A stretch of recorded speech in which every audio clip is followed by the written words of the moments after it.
बिस्मिल्लाहिर्रहमानिर्रहीम। शुरू अल्लाह के नाम से जो बड़ा मेहरबान और निहायत ही रहम करने वाला है। मुअज़्ज़ज़ सामईन, आज की हमारी वीडियो का मौजू गुफ्तगू है ग़ज़वा-ए हिंद के ग़ज़वा-ए हिंद कब शुरू होगा। तो चले वीडियो का आगाज़ करते हैं। मुहतरम नाज़रीन, हदीस के अल्फाज है कि ग़ज़वा-ए हिंद या आखिरी जंग से पहले शाम से एक आग नमूदार होगी। यकीनन इसका मतलब शाम से उठने वाली जंग होगी। जंग को आप आग से तशबीह दे सकते हैं, क्योंकि जंग में जो हथियार इस्तेमाल होते हैं वो आतिशी होते हैं, गोला बारूद होता है। इसलिए हदीस के अल्फाज का मतलब यही है कि आखिरी जंग से पहले, ग़ज़वा-ए हिंद से पहले जो आग शुरू होगी वो शाम से होगी। नाज़रीन, अगर हालिया दिनों की बात की जाए तो फ़लस्तीन का इसराइल के ऊपर हमला और इसके बाद इसराइल पलट कर वार करेगा, और ख़बरें यही मसूल हो रही हैं कि शाम के ऊपर इसराइल हमला कर देगा, क्योंकि शाम, उर्दन, लिबनान और हमास ने मिलकर इसराइल पर हमला किया।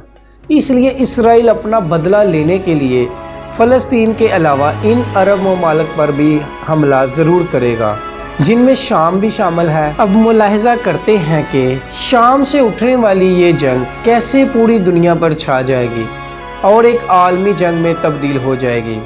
आइए मुलाहिज़ा करते हैं। जो लोग सैयदुल अंबिया सल्लल्लाहु अलैहि वसल्लम के इल्म हदीस के दरिया में गोताज़न हैं, इनके नज़दीक अब अमन नहीं बल्कि एक तवील खून रेज़ी और बहुत बड़ी जंग हमारी राह देख रही है। ये दौरे फितन है। रसूल करीम सल्लल्लाहु अलैहि वसल्लम ने फरमाया, तुम पर 4 फितने आएंगे। पहले फितने में खून रेज़ी को हलाल समझा जाएगा, दूसरे फितने में खून और मालों को हलाल समझा जाएगा, तीसरे फितने में खून, माल और शर्मगाहों को हलाल समझा जाएगा, और चौथा फितना बहरा, अंधा और सब पर छा जाने वाला होगा और समंदर की मौजों की तरह ठाठे मारेगा, हत्ता कि लोगों में किसी एक के लिए भी इस फितने से बचने का कोई ठिकाना ना होगा। मोहतरम नाजरीन, अगर आज की दुनिया के हालात को देखा जाए तो फितनों का दौर ही है। लोगों के माल और खून को हलाल समझा जाने लगा है।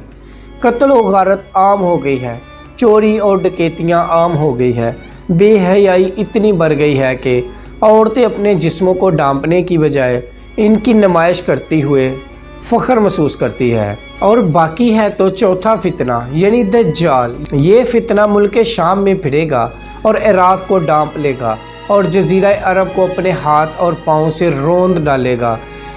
ये है वो तरतीब जो मेरे आका सल्लल्लाहु अलैहि वसल्लम ने दौरे फितन के दौरान आने वाले फितनों के बारे में बताई। इस दौरे फितन के आखिर में एक बहुत बड़ी जंग है जिसमें हक की फतह और इस्लाम का गलबा है, यानी ग़ज़वा-ए हिंद।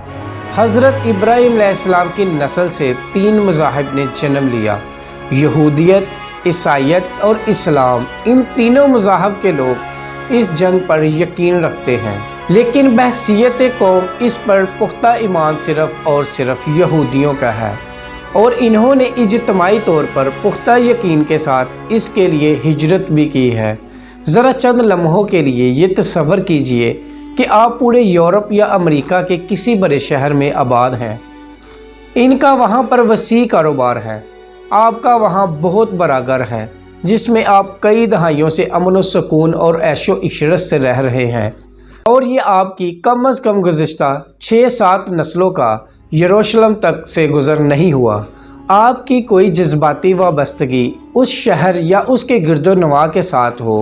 आपकी कौम पर गुज़िश्ता 2000 साल से इफ्ताह ज़रूर टूटी है। आपको दुनिया भर में शदीद नफ़रत का सामना रहा है, मगर अब तो हालात बदल चुके हैं। अब तो मुआशी, सियासी, बैंककारी और मीडिया तक की क़ुव्वतें आपके हाथ में हैं। आपका दुनिया के फ़ैसला करने वाले मुराक़बस पर कब्ज़ा है। ऐसे हालात में आपसे कहा जाए कि जज़ीरा नुमाए अरब के एक कोने और सहराए सीना के दामन में जाकर आबाद हो जाओ। ऐसा इलाका जहाँ ना पानी मुयस्सर है, ना बिजली, ना कोई शहरी आबादी है और ना ही शहरी सहूलियत का तसव्वुर, तो आप यकीनन इसे पागलपन कहेंगे।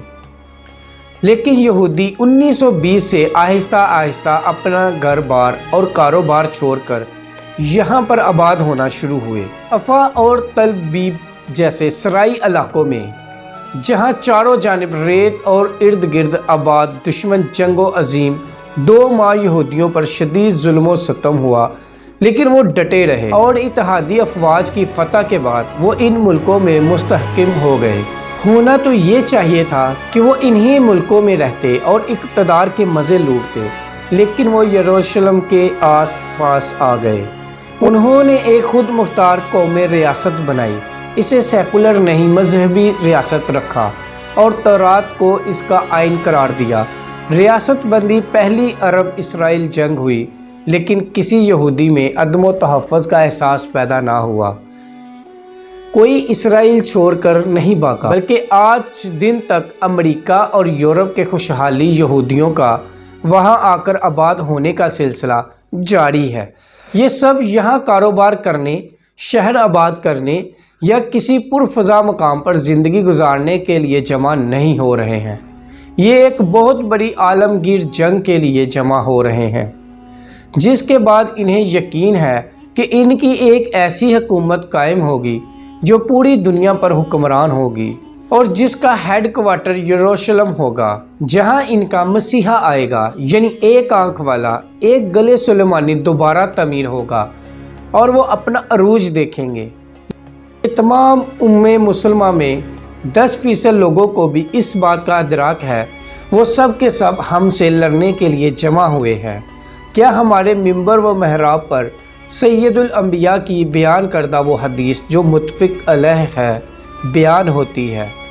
آپ نے فرمایا قیامت اس وقت تک قائم نہیں ہوگی یہاں تک کہ تم یہودیوں سے جنگ کرو گے، یہاں تک کہ وہ پتھر جس کے پیچھے یہودی ہوگا کہے گا اے مسلم یہ دیکھو یہ ایک یہودی میرے پیچھے چھپا ہوا ہے۔ بخاری شریف کی ایک ایسی حدیث مسلم شریف میں بھی درج ہے جس میں اضافہ ہے یہودی پتھر یا درخت کے پیچھے چھپیں گے تو پتھر یا درخت کہے گا اے مسلمان، اے اللہ کے بندے، یہ یہودی میرے پیچھے ہے سوائے حرکت کے درخت کے، کیونکہ وہ یہودیوں کا درخت ہے۔ یہ وہ عالمی جنگ جس کی تمام تیاری دوسری جانب سے مکمل ہے، لیکن اس جنگ سے پہلے مسلم امت بہت بڑے دور فتن سے گزرے گی۔ یہ وہی فتنے ہیں جو اندھے، گونگے اور بہرے ہیں۔ یہ فتنے 400 ہیں اور اس وقت ہر ملک میں پھیلے ہوئے ہیں۔ جیسا کہ میں نے عرض کیا ہے، آج کل خون ریزی عام ہے، قتل و غارت عام ہے، ڈکیتیاں عام ہیں، چوری عام ہے اور لوٹ مار کا بازار گرم ہے۔ شرم و حیا کی کوئی تمیز نہیں۔ یقیناً حضور پاک صلی اللہ علیہ وآلہ وسلم کی حدیث کا بغور جائزہ کیا جائے تو 3 فتنے مکمل ہو چکے ہیں اور 4تھا باقی ہے، اور ان قریب وہ بھی پورا ہونے والا ہے، کیونکہ یہودیوں نے اس کے لیے اپنے تمام تر انتظامات مکمل کر لیے ہیں۔ اب یقیناً شام سے اٹھنے والی جنگ ہی وہ آگ ہے جس کے بارے میں حضور پاک صلی اللہ علیہ وآلہ وسلم نے فرمایا تھا کہ شام سے ایک آگ نمودار ہوگی جو پوری دنیا پر چھایا جائے گی۔ تو میرے محترم عزیز دوستو، انتظار فرمائیے گا۔ امید کرتا ہوں کہ ویڈیو آپ کو پسند آئی ہوگی۔